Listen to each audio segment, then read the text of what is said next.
But with respect to the definite integral, there is no longer a plus c because we have bounds. Okay, it's not open, it's not general. This is going to be a very specific function. So for the definite integral, there is no plus c. Okay, so when you have a definite integral, how do you know that? So first of all, what we have here is the theorem that if we have a continuous function f, which is going to continue to be key on a closed interval from a to b, okay, and what these are right here are the x values. Okay, so that's what you need to keep in mind. This is x sub 1, this is x sub 2. You wouldn't have your y values until you plugged into the actual function. Then this function is integrable, meaning you can take the integral on that closed interval, and then the net signed area A, which I'll talk about in just a second, between the graph of f and the interval is as follows. So first of all, what this means right here, when we're talking about the integral, we're talking about the area under the curve. Okay, so when they say the net signed area, that means you keep a negative as a negative and a positive as a positive. What does a negative area indicate? What does that mean? Yes, that graph or that portion of the graph is going to be below the x-axis, okay? So that's why you're going to keep that net signed area as negative if it's negative and positive if it's positive. So what this means right here, this notation is A, which is the area, is equal to the integral, which indicates you are going to integrate or find the area under the curve from A to B, and I'll talk about these in just a second, of the function of f of x dx. Okay, this right here is your upper bound, which just basically means x is equal to b. This here is your lower bound, which means x is equal to a. Okay? So what we have here is our definition. They're saying if a is in the domain of the function f, then we will define the area under the curve from a to a as equal to 0. Okay, so this is what this means. If you are given a graph, so I'm just going to make up this graph. Let's say this is my graph, this is my function f of x. If this is a right here, okay, remember the area under the curve, if we were using the Riemann sum, we basically were taking the area of the rectangles and adding them all up. So this would be the height, whatever this would be, times the width. What's the width? 0.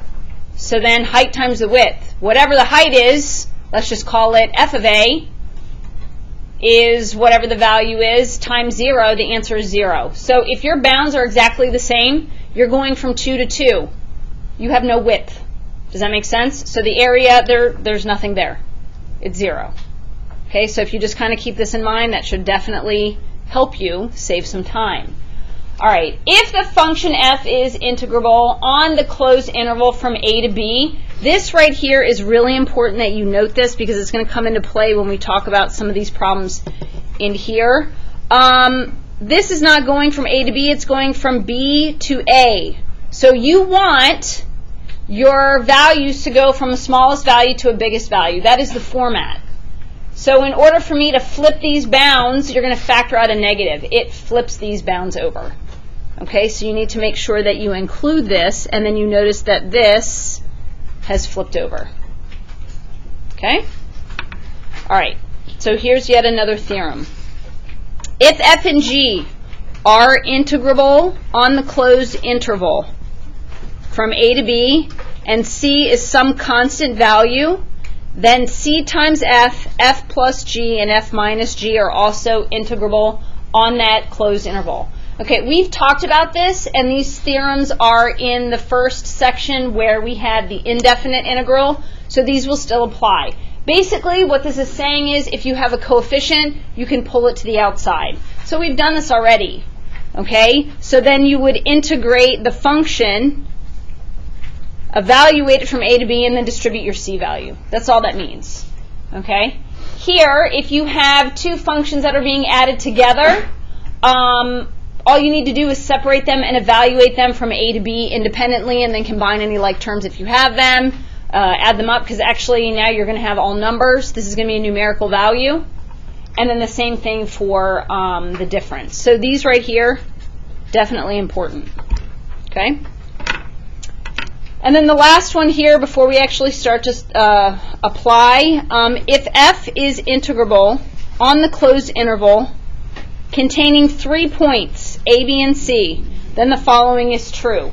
Here we have the integral from a to b of our given function would be the same as if I broke this up from a to c plus c to b. Okay, let me just sketch the graph for you so that you can kind of understand what this means.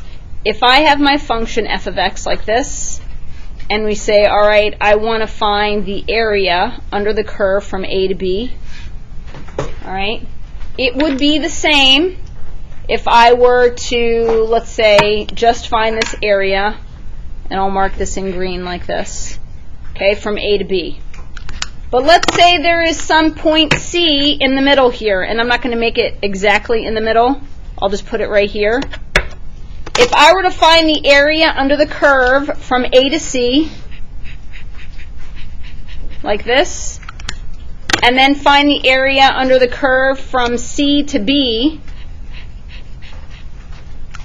and add them together, I would get the same thing. That's all that means. And if you read it in this format, it just seems kind of weird because typically you would put C here and then B in the middle because we always go alphabetically A, B, C. But what they're saying is you originally have the area from A to B, then there's some random point C in the middle. If you broke it up, whether this C value is directly in the middle or a little bit more to the left or a little bit more to the right, it doesn't matter. You're just adding those two areas together. Does that make sense? Okay, does anyone have any questions? Again, these were all just theorems. We haven't applied anything yet, but most of this stuff is very similar to the indefinite integral.